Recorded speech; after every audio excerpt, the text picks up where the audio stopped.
Don't let them lower your shoulders. Love them more while they try. Grow younger while you're growing older. Be amazed by the sky. Darlings, stay wild if you can. The girl with the world in her hands. The kingdom of heaven belongs to a boy, while the worry belongs to a man. Stay gentle, stay gentle. The most powerful thing you can do. Oh, gentle, unbreakable you.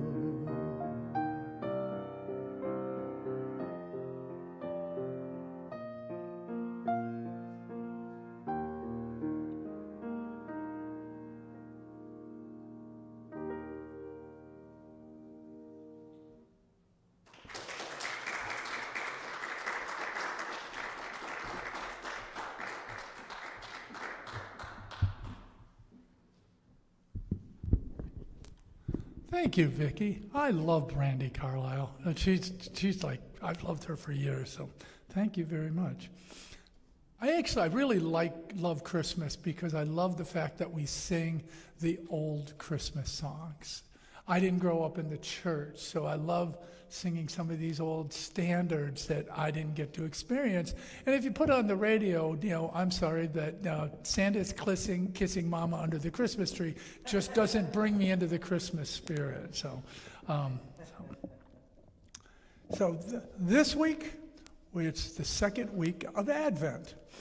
And just to remind you, Advent is not biblical. So there's a few churches, Jehovah's Witnesses, the Mormons, a few of them will not, because it's not biblical, they don't observe Advent. It is of human origin, probably around the 4th century sometime, as a twofold ceremonial and practice to both celebrate the birth of Jesus and to, through prayer, fasting, and reflection, to prepare ourselves for the second coming. In Unity, very similar, we use this as a time of reflecting and preparing for the birth within of that consciousness of that Christ that's already available. So our second coming is our waking up to the truth that is already there. And it is the fruit of that spiritual practice that comes to fruition on Christmas Day. Paul writes in his letters to the Galatians, the fruit of Spirit is love, joy, peace, patience, kindness, generosity, faithfulness, gentleness, and self-control.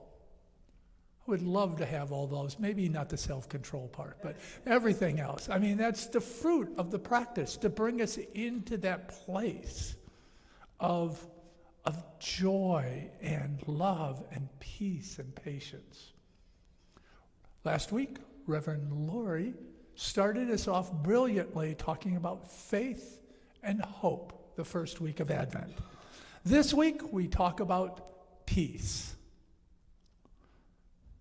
Paul in the Philippians writes, the peace of God which transcends all understanding will guard our hearts and our minds in Christ Jesus. That peace that we seek to bring into fruition will guard our hearts and our minds from what oftentimes in this season, I don't know if you've experienced it, doesn't seem very peaceful or joyful.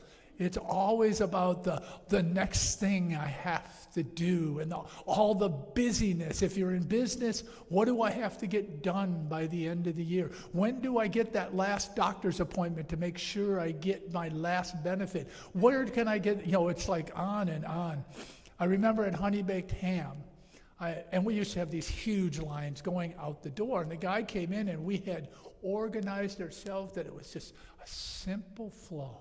It was easy. People moved in and out, and it was, very quick. And the guy said, "I'm so disappointed." I said, "Why?" He says, "Because coming here and waiting 45 minutes to an hour was the first time I actually got to sit down and be at peace." So I got him a cup of hot cider, gave him a little stool to sit on, and tell me when you're ready, and you can go ahead and get your ham. So I had in my mind as I was developing this last night when I was reviewing it, all of a sudden I started singing to myself, "Peace like a river." Song we used to sing a lot with the kids. I have peace like a river, I have peace, with all these things. And I got down in my soul. You had to point at your shoe for the kids. And I thought of that, and I thought, the peace we're seeking is like a river that continually flows. It's onward, it's going, it doesn't stop. We can block it, though, when we dam it up, or we have a drought in our mind of negative thoughts. I thought it was appropriate. The dictionary defines peace as non-warring conditions of a nation, group of nations, or the world, a state of mutual harmony between people or groups, especially in relations. Not bad. I would like a non-warring world with peace and harmony in our relations. But peace in the spiritual sense, the peace that we're talking about, that peace that transcends all understanding, is more than a lack of conflict or even harmony. I don't know if you've ever seen this, felt this, but I've oftentimes found that when there is that non-warring and there is peace and in harmony, it's merely a pause between conflicts, that the consciousness within either our mind or in the world still stays. That anger, that judgment, that possible hate, the violence, the fear, the anxiety, the war, all these things are still present in us. We've just made a choice to stop acting upon them. The condition seems only to be a temporary respite between times of conflict. And that can either be in the external world or it can be in us. Anybody ever had that kind of a warring either with someone else or with yourself, and you decide, I'm going to rise above this and I'm going to be at peace with it. But in it, the seeds are still churning.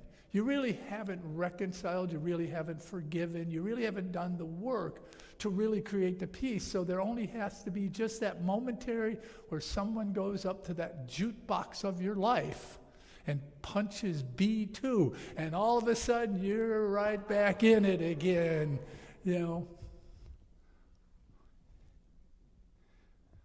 But we're trying to transcend that momentary pause to create a more lasting peace, to become aware of the conditions, the events, and the thinking that forms the blocks in our awareness to the conditions of peace.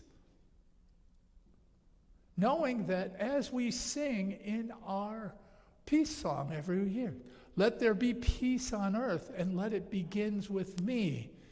As within, so without. So as I create peace in me, there is peace in the external around me.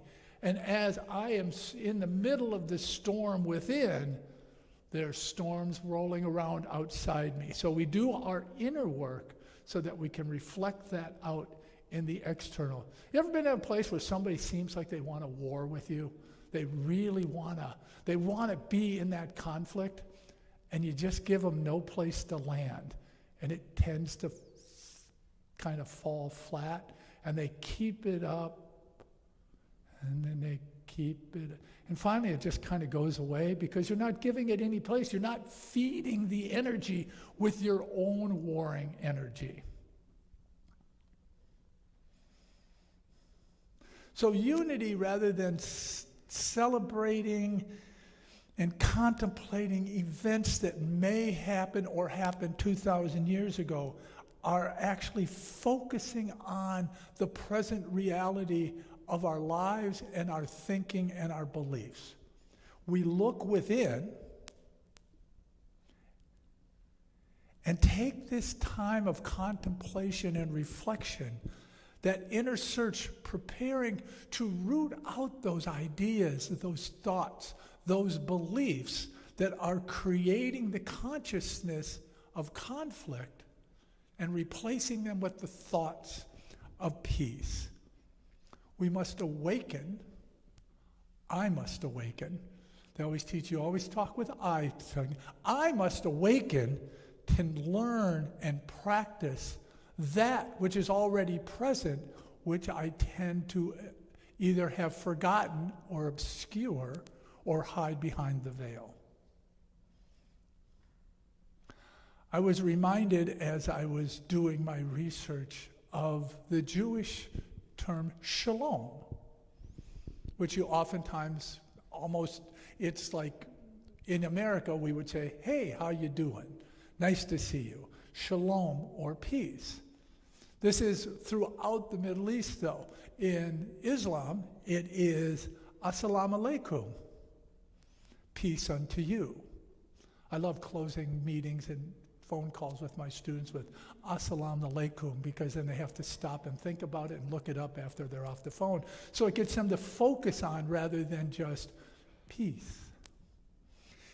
When you offer a shalom or assalamu alaikum or something like that to anyone, what you're actually doing is not saying hello. You are offering them peace, harmony, wholeness, completeness, prosperity, welfare, tranquility that they can carry with them throughout the day.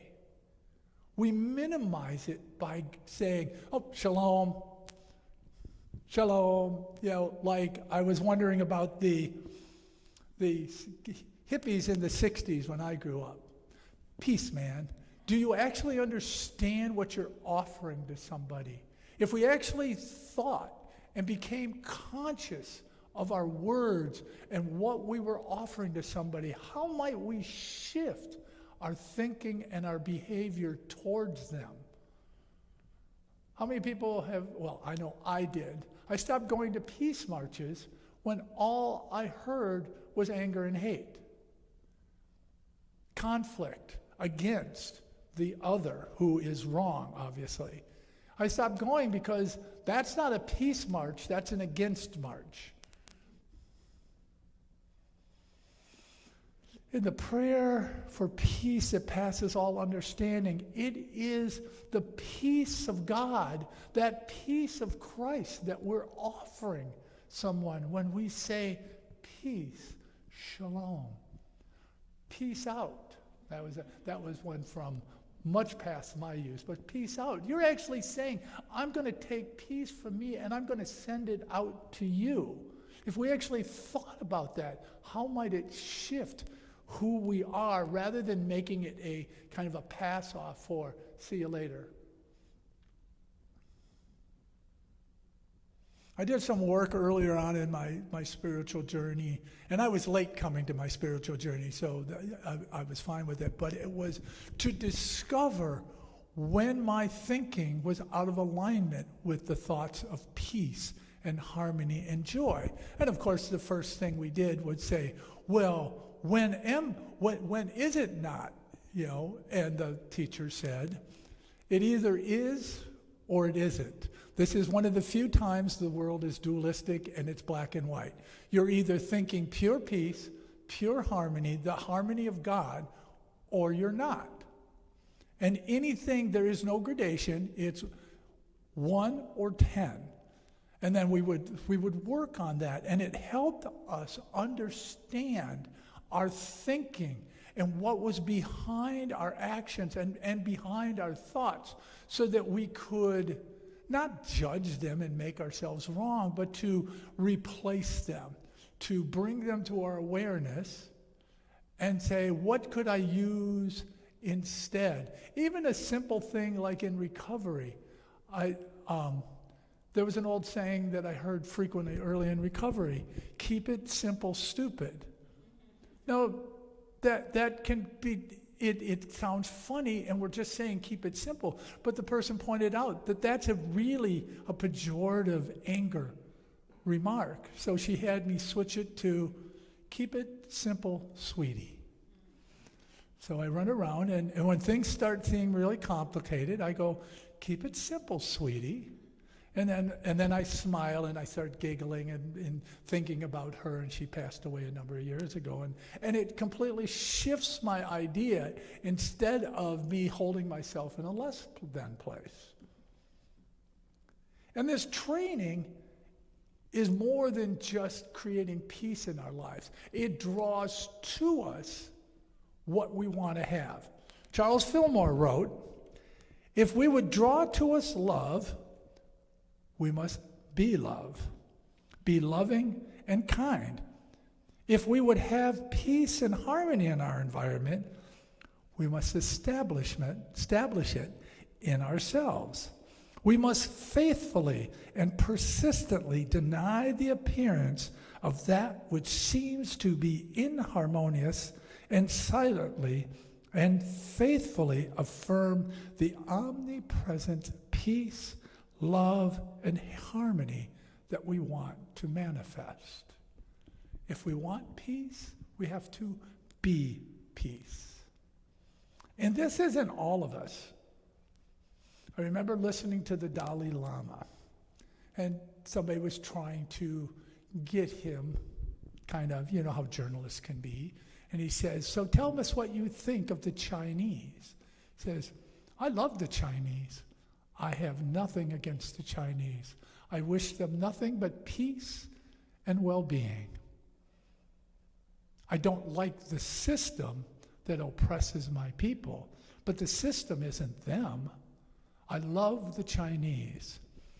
And then later, I think it might have even been in the same interview, he was talking about that his favorite scripture in Hinduism is the Bhagavad Gita. And his favorite part was a place where the Monkey King is warring with another entity and his followers. And the journalist said, how can that be? You're a man of peace. He says, oh, you misunderstand the meaning. That war is in me every day.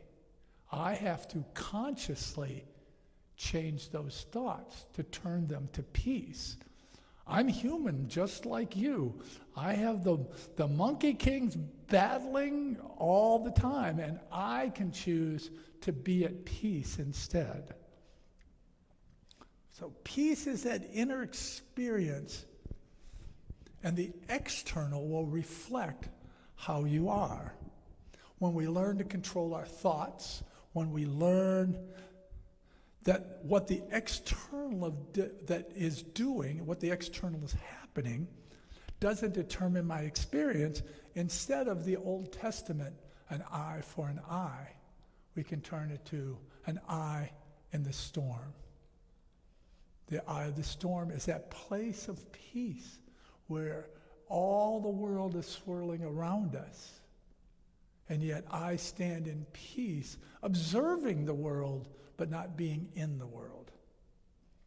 There's a Jesuit contemplative, Melinda LeBlanc, said, talking about one of the experiences she had, says, the eye of the storm held the truth. In the storm were doubts, fears, desolations, and temptation that were not of God. Focusing on the storm led me down a scary path. The eye held the truth and the peace, which gave me the strength to endure the difficulties I was facing. And I would probably guess we've all been there.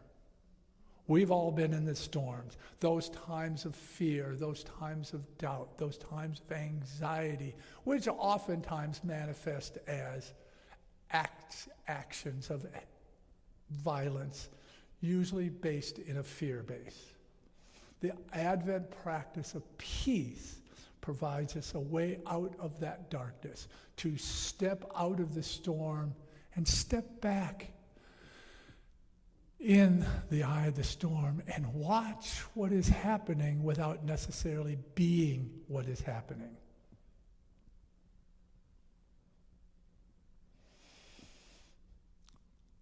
The peace that the world gives us is on shaky ground.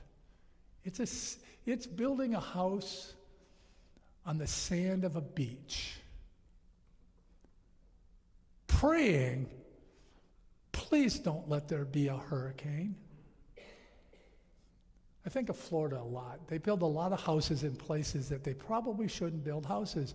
Or down in my hometown, it's now a suburb of the western suburbs. And so all the executives came in and they built a housing development on the floodplain and then prayed that there wouldn't be a flood. Guess what? What was there?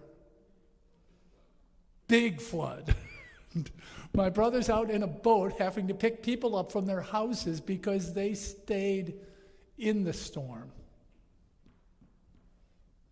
It's like the three little pigs. We want to live in the house built of straw.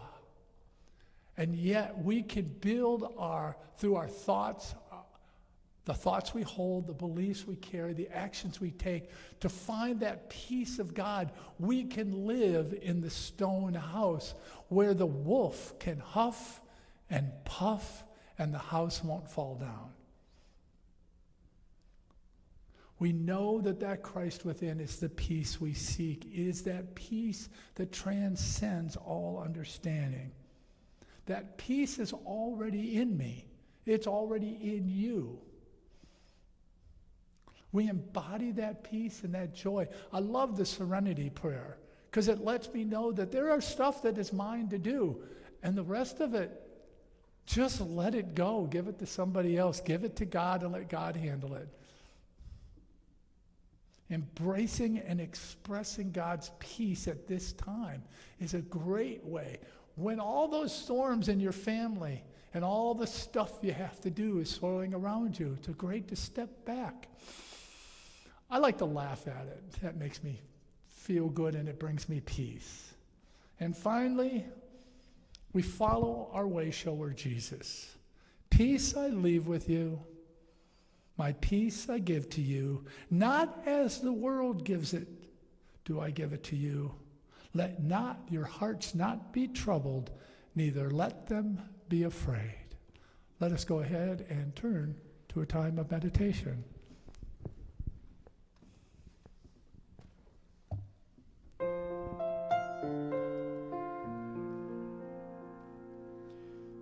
In the silence there is peace. In the silence there is unspoken joy. In the silence there's release from a world full of chaos and noise. So I wait for these precious moments when I hear all that could never be said, and right here in this holy silence, I find God, I find myself.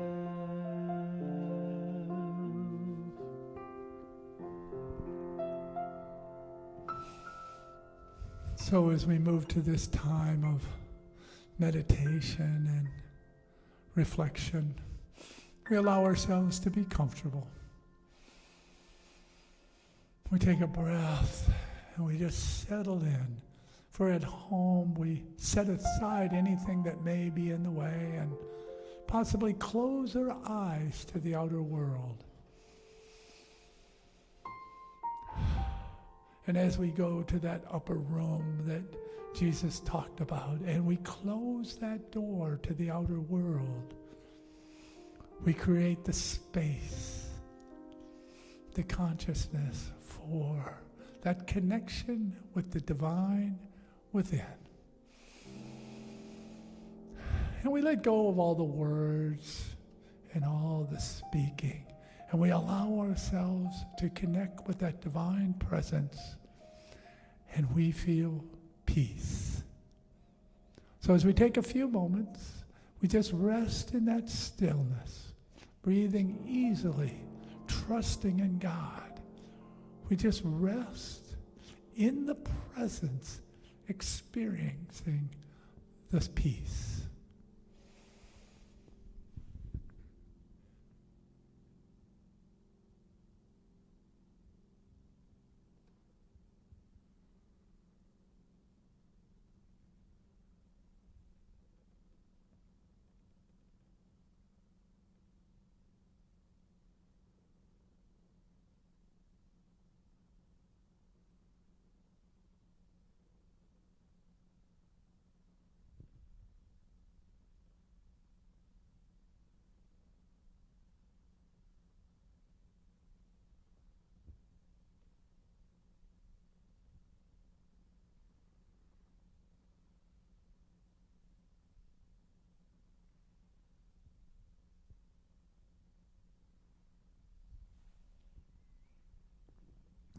So we take the time now and we open that door and re-enter the world. Having experienced that peace that transcends all understanding, we are grateful. And we know and affirm that that presence, that peace is always there, always available. With each breath, we can connect within and find that peace we seek. So as grateful hearts, we say, thank you, God, and so it is. Amen. Our Father, which art in heaven, hallowed be thy name. Thy kingdom come, thy will be done in earth as it is in heaven. Give us this day our daily bread, and forgive us our debts as we forgive our debtors. And leave us not in temptation, but deliver us from evil.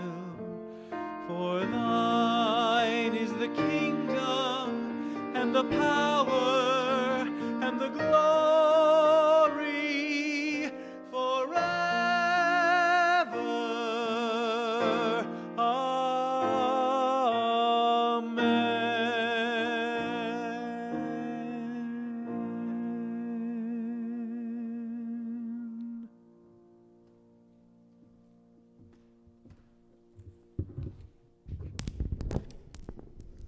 Thank you, Reverend Ray, for your message on peace and a time to reflect during the meditation. I wish I could remember how to say the word you said. Shalom. I'll leave it there. Now is the time when we acknowledge that all we have comes to us from God, our source. With our gifts, we express our openness to give and our gratitude for God's generous supply. My gift goes forth on the wings of love, and it lands where it can heal and bless.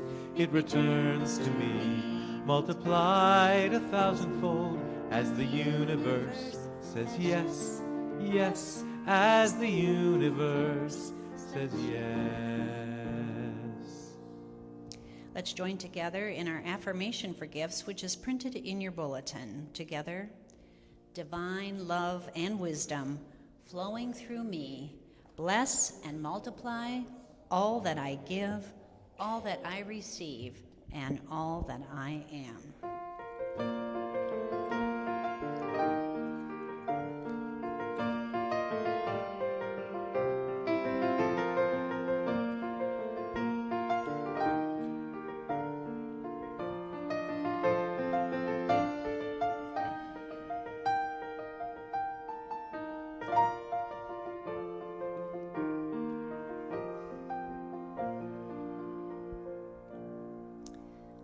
Unity, or a tithing community, and we have 2 checks, one for Unity Worldwide Ministries and one for Silent Unity.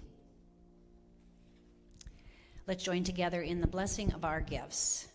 With grateful hearts, we bless our gifts and say, "Thank you, God, for the abundant blessings we enjoy." We release our gifts as they go out into the world, expressing God's unlimited love, abundance, and supply. For those of you who wish to contribute electronically, you will find a donate button on our webpage after the service, or you can mail your contributions to Unity in the Heart, 1898 Eaglehart Avenue, St. Paul, Minnesota, 55104. Thank you, Vicki, for being here, and we'll look forward to your next selection. This is a song from Joy Aladukan. Probably someone that you don't know her name, but she's definitely worth looking up because we're going to look up.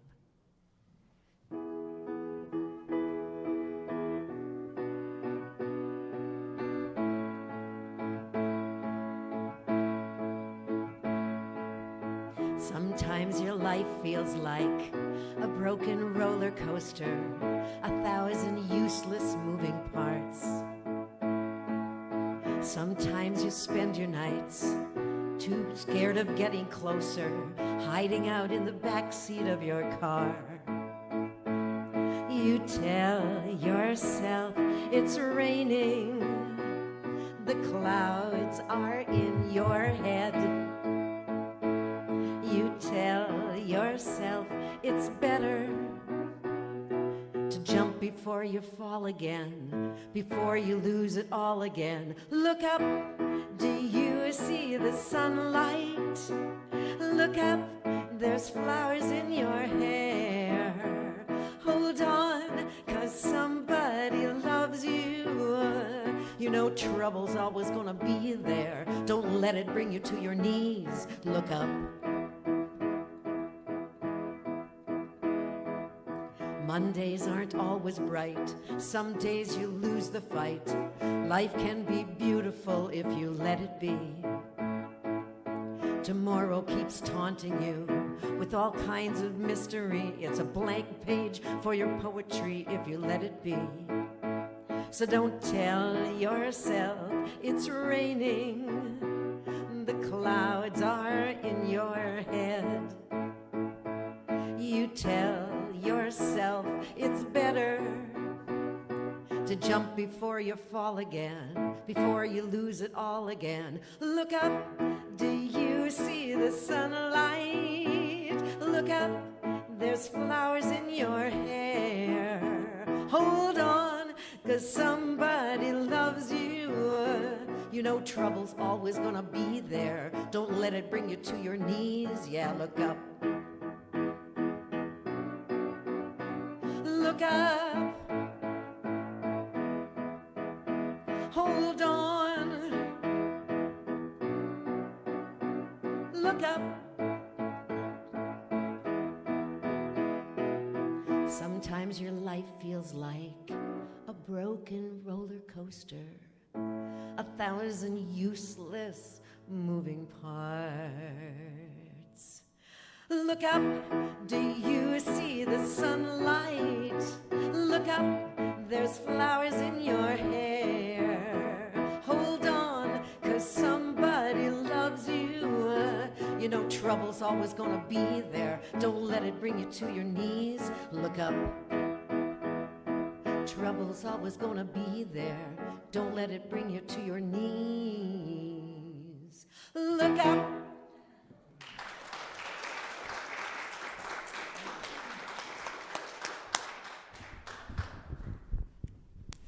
I couldn't have said it better. That was perfect. Thank you. Real briefly, now that the political season's over, I'm getting no political ads in my mailbox. So instead, they've been replaced by end-year asks. So I have the same amount of mail, just doing it. Somebody else asking for my money. So what that means is, I'm going to ask for your money. So I know there's a lot of worthwhile organizations. There's a lot of places that are going to be asking, and they all have value. and I donate to many of them. And I also think that what we do here is of value, that it actually has the potential to change lives and change consciousness and change the world. Because as we change ourselves, the world around us changes with us. So what I'm respectfully asking you to do is consider prayerfully an end-of-the-year contribution over and above what you would normally give, and add it to your list of places that you're going to give to this year. That's simply it. Thank you. And please stand, and we'll do our peace song, followed by our prayer for protection.